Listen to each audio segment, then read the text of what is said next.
λόγια σεβασμού απέναντί σας, που πραγματικά νιώθω ότι κάνετε κάτι πολύ σπουδαίο που είστε απόψε εδώ, να μας ακούσετε. Λέγαμε έξω πριν λίγο ότι είναι η προσπάθεια την οποία κάνουμε και οι τέσσερις, προσπάθεια σημαντική, προσπάθεια σπουδαία, ίσως και ηρωική εντός εισαγωγικών, το να είμαστε υποψήφιοι σε αυτές τις εκλογές. Όμως βλέπω ότι και η δική σας προσπάθεια να έρθετε εδώ είναι εξίσου σημαντική για μας. Προσωπικά σας ευχαριστώ πάρα πολύ εκ των προτέρων που βρίσκεστε εδώ. Η ομιλία μου την είχα γύρω στα 20 λεπτά, 15 λεπτά μάλλον, να είμαι ειλικρινής. Αλλά μιλώντας με τον γραμματέα, μου λέει ότι είναι πολλά τα 20 λεπτά, 15 λεπτά.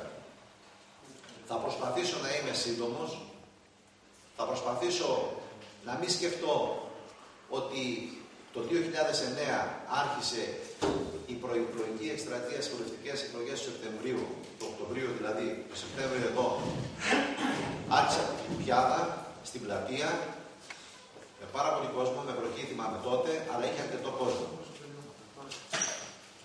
Με αντιθέσει με σήμερα που είναι τελείως διαφορετικά τα πράγματα και στην Ελλάδα μας και φυσικά στον κόσμο, ο οποίος πραγματικά υποφέρει.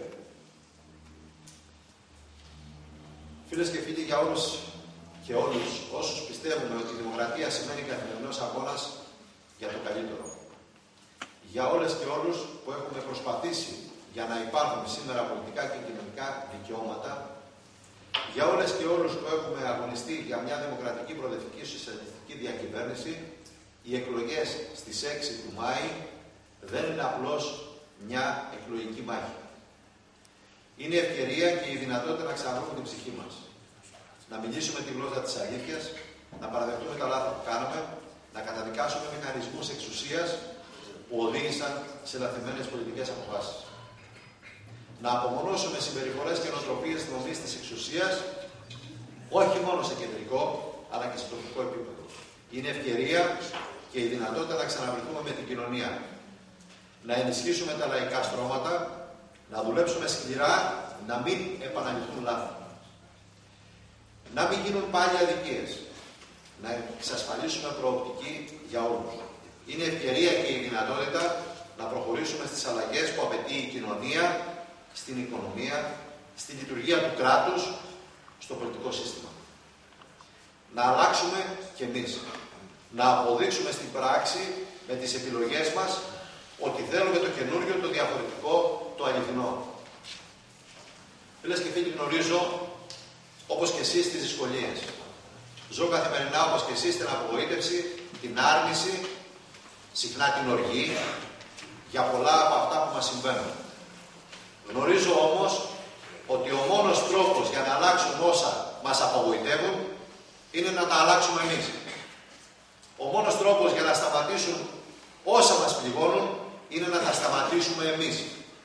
Ο μόνος τρόπος για να πάει ο τόπος μας μπροστά είναι να μπούμε εμείς μπροστά. Αυτή τη μάχη σας καλώ να δώσουμε μέχρι τις εκλογές, αλλά και μετά από αυτές.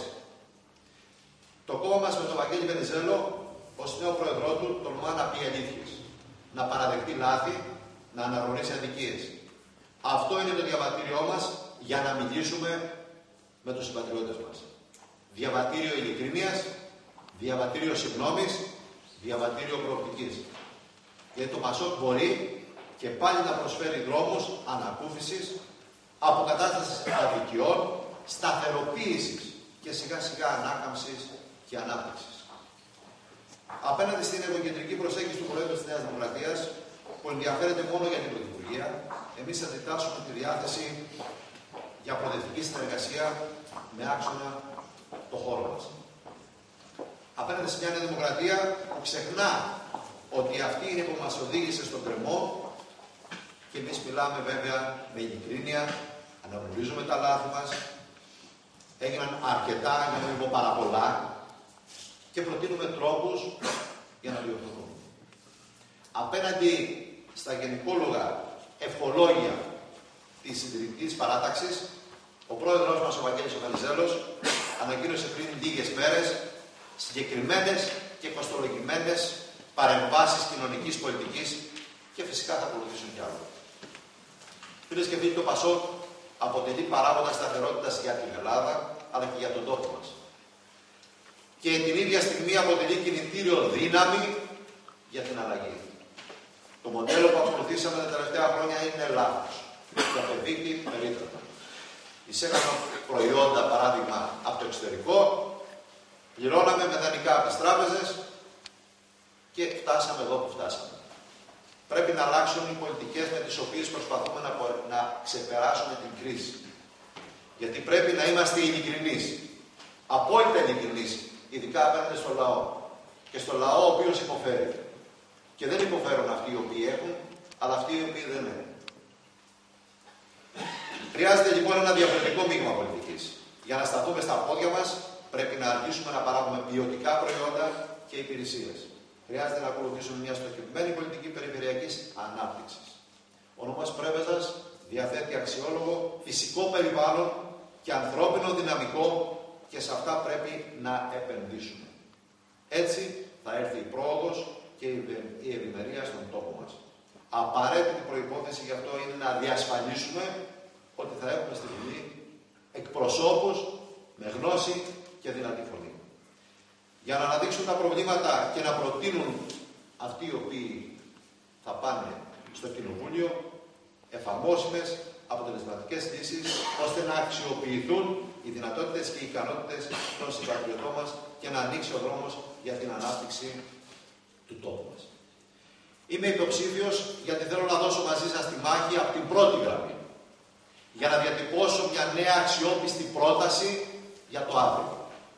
Για να αποδειχθώ χρήσιμος για τον τόπο μας, αλλά και για κάθε ένα και κάθε μία από εσάς. Πιστεύω στις αξίες της ανθρωπιάς, της αξιοκρατίας, της διαφάνειας και της συμμετοχής. Για μένα, πολιτική δεν σημαίνει ρουσφέτη, διαπλοκή φυσικά ούτε να το συζητάμε, αλλά συλλογική προσπάθεια για την αντιμετώπιση των προβλημάτων του νόμου μας. Πολιτική σημαίνει να ασχολείσαι με τα καθημερινά προβλήματα του πολίτη και να δίνεις λύσεις σε αυτά. Πολιτική σημαίνει να είσαι παρόν όταν ο τόπος και οι συμπατριώτες σου σε χρειάζονται. Για να γίνει πράξη αυτή η πολιτική χρειάζονται νέα πρόσωπα.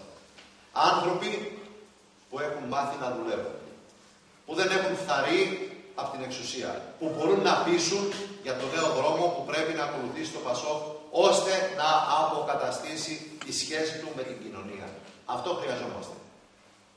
Είναι πάρα πολλά αυτά τα οποία πρέπει να γίνουν στον τόπο μας. Ειλικρινά, χάρη οικονομίας χρόνου, δεν θα αναφερθώ σε ένα-ένα ξεχωριστά, δεν θα αναφερθώ σε ένα πολύ μεγάλο ζήτημα διεξοδικά στην ανεργία, που όλοι ξέρουμε το πόσο μας πονά. Όλοι, μπορώ να πω, αν όχι όλοι περισσότεροι, στις οικογένειές μας έχουμε αυτό το πρόβλημα. Και το ζούμε έντονα πολλές φορές. Δεν θα πω πολλά για την τουριστική ανάπτυξη, την οποία επιβάλλεται επιτέλους ο τόπος να έχει κάποια στιγμή με τρόπο τελείως διαφορετικό από αυτόν που ήταν μέχρι τώρα. Για την αγροτιά, την κτηνοτροφία, την αλληλεία και όλα αυτά που μπορούν να μας δώσουν κάτι περισσότερο σε αυτόν τον τόπο, είναι τόσα και τόσα που πρέπει να πούμε, που ο χρόνος ειλικρινά δεν φτάνει. Για τον αμρακικό, την αλλιευτική δραστηριότητα, αυτό το οποίο πρέπει να προσπαθήσουμε, να προστατεύσουμε, να αναδείξουμε, θα πρέπει να είναι σκοπός μας. Η υγεία, τεράστιο το πρόβλημα, πιστεύω. Και το ζούμε και εδώ καθημερινά, ειδικά με τους συνταξιούχους. Η υγειονομική προστασία είναι εξαιρετικά σημαντική για τους συμπατριώτες μας. Δεν πρέπει να υπάρχει κανένας πολίτης ο οποίος να μην έχει περίθαλψη. Και το Εθνικό Σύστημα Υγείας θα πρέπει κάπως να διαμορφώσει την κατάσταση, να μην τρέχουν οι ασθενείς, να μην υπάρχει αυτό το νοσοκομείο όπως υπάρχει στην Πρέβεζα, που μπορεί να έχει καλούς γιατρούς, αλλά όμως δεν φτάνει. Επίσης, και εδώ το κέντρο υγείας, από ό,τι ξέρω, της Φιπιάδας, δεν είναι σε τέτοια θέση, ούτως ώστε να μπορεί να αντιμετωπίσει προβλήματα τα οποία υπάρχουν καθημερινά.